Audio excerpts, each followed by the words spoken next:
کتابوں میں ایک عجیب واقعہ لکھا ہے کہ امام شافعی رحمۃ اللہ کے زمانے میں ایک حاکم وقت تھا جو بیوی کے ساتھ بڑے اچھے موڈ میں تھا، اور بیوی کسی وجہ سے ناراض تھی۔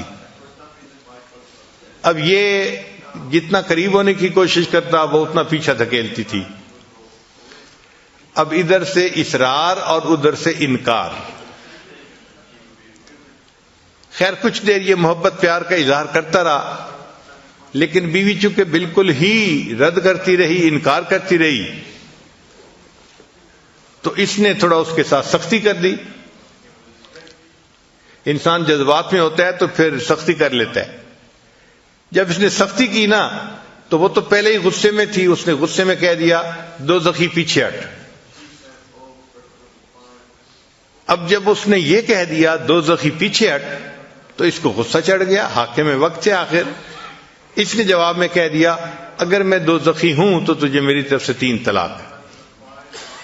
خیر وہ وقت تو گزر گیا، جب تھوڑا عقل ٹھکانے میں آئی، غصہ ٹھنڈا ہوا، تو بیوی نے بھی سوچا کہ مجھے اس کو دوزخی تو نہیں کہنا چاہیے تھا، غلط کام کیا میں نے، اور خامن نے سوچا اگر اس نے کہہ دیا تھا تو مجھے طلاق تو نہیں دینی چاہیے تھی۔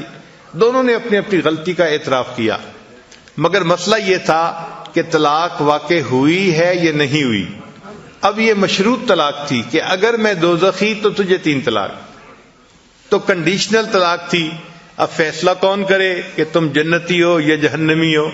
یہ تو کوئی فیصلہ نہیں کر سکتا، یہ تو فیصلہ قیامت کے دن میزان پہ اعمال تلنے کے بعد ہوگا، کون جنتی ہے کون دوزخی ہے، کون مقبول ہے کون مردود ہے۔ بے خبر کیا خبر تجھ کو کیا کون ہے، جب تلیں گے عمل سب کے میزان پر تب کھلے گا کہ کھوٹا کھرا کون ہے۔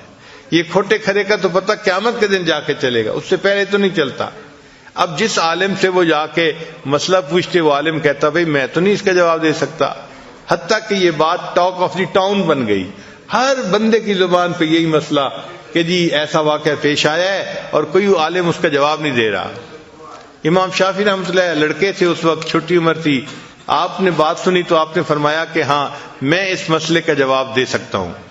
چنانچہ بادشاہ کو اطلاع ملی تو بادشاہ نے بندے بھیج کے ان کو بلوایا۔ جب امام شافعی رحمۃ اللہ ان کے پاس پہنچے تو انہوں نے کہا کہ بھئی آپ کیا پوچھنا چاہتے ہیں؟ اس نے کہا جی میں یہ پوچھنا چاہتا ہوں کہ میری بیوی کو طلاق ہوئی یا نہیں ہوئی؟ تو امام شافعی رحمۃ اللہ نے فرمایا کہ اس کے لیے میں آپ سے ایک بات پوچھوں گا نجی زندگی کے بارے میں، آپ مجھے صحیح صحیح جواب دیں پھر میں آپ کو اس کا جواب بتاؤں گا۔ اس نے کہا پوچھیں۔ امام صاحب نے کہا کہ مجھے اپنی زندگی کا کوئی ایسا واقعہ سنائیں کہ جب آپ بڑا گناہ کرنے پر قادر ہوں اور اللہ کے ڈر کی وجہ سے آپ نے گناہ نہ کیا ہو، کوئی ایسا واقعہ آپ کی زندگی میں آیا، کوئی ایسا موقع؟ تو بادشاہ نے سوچ کے کہا ہاں ایک مرتبہ ایسا موقع پیش آیا۔ بھئی کون سا واقعہ؟ اس نے کہا جی کہ ایک دفعہ میں دفتر سے ذرا جلدی اپنے گھر آ گیا، اور جب میں اپنے کمرے میں داخل ہوا تو میرے کمرے میں جو کام کرنے والی ایک نوجوان لڑکی تھی وہ کام کر رہی تھی، یعنی بستر ٹھیک کر رہی تھی، صفائی کر رہی تھی۔ میں کمرے میں داخل ہوا تو میں نے کنڈی لگا دی۔ جب کمرے میں دیکھا تو وہ جوان لڑکی میرے بیڈ کے پاس موجود ہے۔ اب ذرا میں اس کے قریب ہوا تو مجھے اس کے حسن و جمال کا اندازہ ہوا کہ وہ تو بہت ینگ لڑکی تھی اور بہت خوبصورت لڑکی تھی۔ تو میں نے جب اس کے حسن و جمال کو دیکھا تو میرے دل کے اندر خواہش پیدا ہوئی۔ اب اللہ نے عورت کو سمجھ دی ہوتی ہے، چنانچہ وہ لڑکی فوراً سمجھ گئی بادشاہ کے انداز سے کہ اس کے قدم اٹھانے کا انداز اچھا نہیں ہے۔ تو جب بادشاہ اس کے ذرا قریب ہوا نا تو لڑکی نے کہا یا ملک اتق اللہ، اے بادشاہ اللہ سے ڈر۔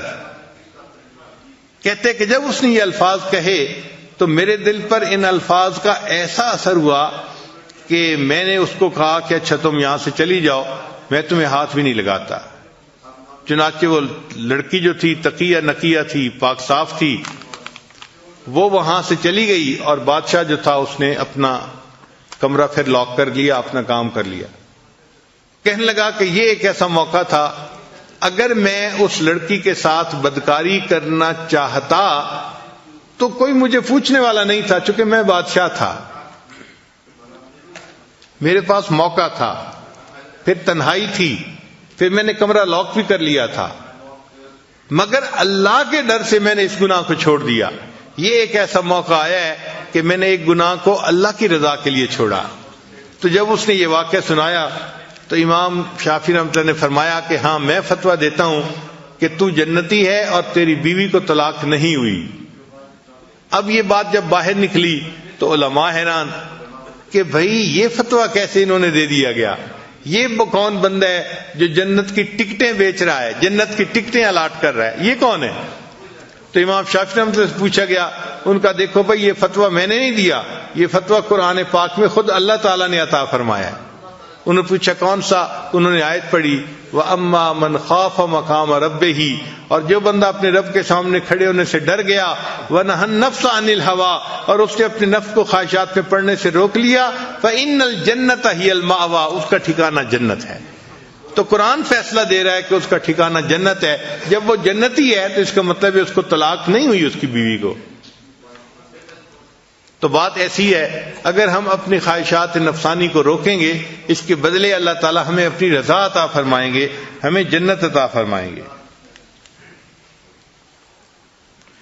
چنانچہ یہ چیز ذہن میں رکھیں کہ جس کام میں نفس کی لذت ہوتی ہے اس میں روح کی جو ہے تنزلی ہوتی ہے، اور جس کام میں نفس کی تنزلی ہوتی ہے اس کام میں روح کی ترقی ہوتی ہے۔